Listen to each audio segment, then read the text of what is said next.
Everyone, and thanks for joining us. I'm Damani Lewis. In just 5 hours, North Carolina will start the transition back into a new normal. Phase 1 will start at 5 o'clock, and it means you'll have more options of things to do and more people will head back to work. Well, let's lay it all out for you so you can see exactly what this means for you here. You can now have up to 10 friends over for any gathering or get together. Non-essential retail businesses like clothing stores and bookstores will be allowed to open. You will be allowed to go inside, but there will be limits. Businesses will be able to operate at 50% capacity, which is up from the current 20%. And malls can also open. And Channel 9's Gina Esposito is live at South Park Mall. And Gina, although the malls have the green light, it doesn't mean every store has to open. Yeah, well, South Park Mall will be allowed to open today at 5 o'clock in the evening. Many stores here won't reopen until tomorrow. Belk is one store that says it will reopen here tomorrow. According to our partners at the Charlotte Business Journal, the store will have reduced hours and will only be open from noon to 6. The store will limit the number of people shopping and fitting rooms will remain closed. In addition to South Park Mall, Charlotte Premium Outlets in Concord Mills will reopen tomorrow. We're told rules will be in place to keep customers and employees safe. Sick employees will stay home, and all employees will wear masks and get daily temperature checks. Mask, sanitizer, and temperature testing are also available for shoppers. Crews will also clean common areas like food courts. Now, while the reopening of malls means that you can go shopping, this is a big deal. It means that employees can go back to work. Coming up tonight at 5, we'll break down what the impact is for them after they've been out of work for weeks. Back to you. Yeah, a number of employees looking to finally get back on the job. Thanks a lot, Gina.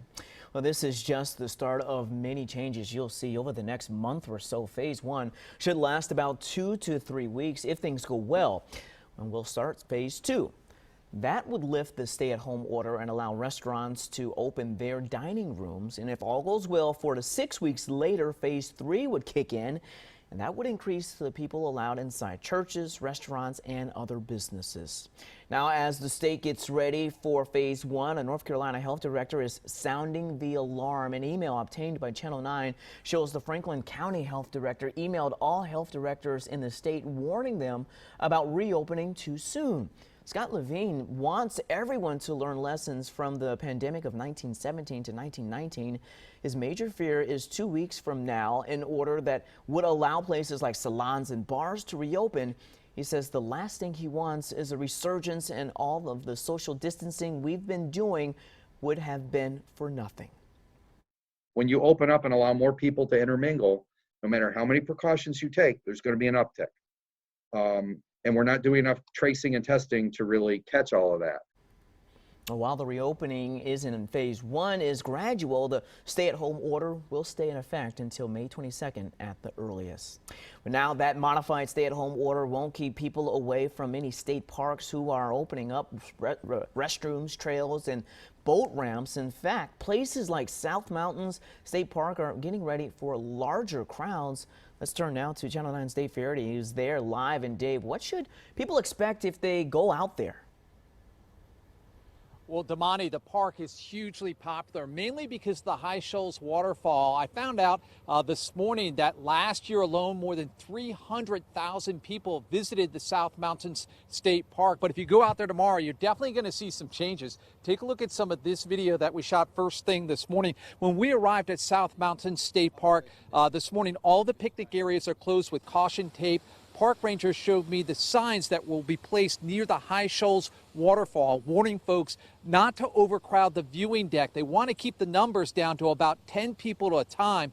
The other big thing is that they're only going to allow a certain number of cars into the park. I'm told once the parking area is 75% full, they're only going to allow one car in at a time when another car leaves.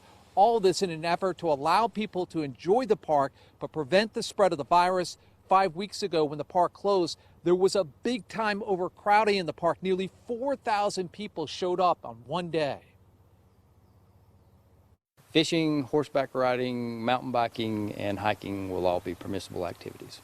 Okay. Basically, the gist of it is that we want you to be able to get out and enjoy nature and get some exercise. We just want you to do it safely. Now, the governor's order ends at 5 o'clock tonight, but I talked with park officials just a short time ago. They want people to be aware that the park is actually not going to open up until 7 a.m. tomorrow morning. They don't want folks showing up tonight at 5 o'clock. They don't think you can go out there and hike the trail safely tonight. So if you want to visit, come out at 7 a.m. They think that that parking area will be filled up, or 75% capacity sometime by mid-morning, but so you might want to come out here early, Damani. Well, the early bird always gets the worms. Thanks a lot. We appreciate that. Well, and if you're planning a trip outside this weekend, it should be pretty nice, but a little on the chilly side. Let's turn out to meteorologist Keith Monday, who is tracking some rain that we have to get through first. Yeah, it's kind of dreary out there today, Damani. We haven't had any rain yet, and I don't expect anything until this afternoon. But we have to get through this first before we can get back and do a lot of sunshine this weekend. So those clouds rolling in ahead of the rain, which looks rather threatening out to the west. There are some big downpours rolling through the deep south, but those are weakening. Look how that area of red is shrinking as it gets closer to us. It's just running out of energy as it gets here. So we will have showers this afternoon, but I don't anticipate any rough weather, just a few brief showers coming on in. The latest Futurecast timing develops the rains in the mountains first over the next couple of hours. By 2 o'clock, we may already have a few sprinkles or light raindrops here rolling into Charlotte, but it's through the afternoon, through the evening, a couple little showers here or there. And by late evening, a lot of this is already going to move on. So it's not going to be around for very long. But those clouds today, boy, they're having an impact on those temperatures. We're only seeing numbers now in the upper 50s in Charlotte, a few low 60s, but we're struggling to make it even back in the mid 60s this afternoon. Coming up in a few minutes, we'll talk about the deeper chill, though, that is coming back with that sunshine for this weekend. All right, thanks a lot, Keith. We're following some breaking news at this noon hour. Almost all the job growth achieved during the 11-year recovery from the Great Recession has now been lost in 1 month. The country's jobless rate soared to 14.7%. Jacqueline Fell is reporting on how long it could take to turn the economy back around. Americans lost a record 20.5 million jobs last month. The losses in April follow steep cutbacks in March.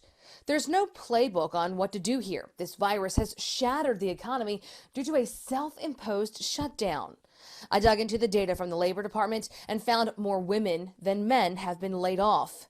Hispanics and African Americans have also been disproportionately impacted, and veteran unemployment jumped up to nearly 12%.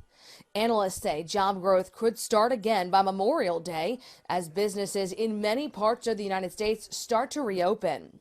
The president says all of these jobs will come back and come back very soon, though few economists say they see a rapid turnaround. Reporting outside Washington, Jacqueline Fell, Channel 9 Eyewitness News.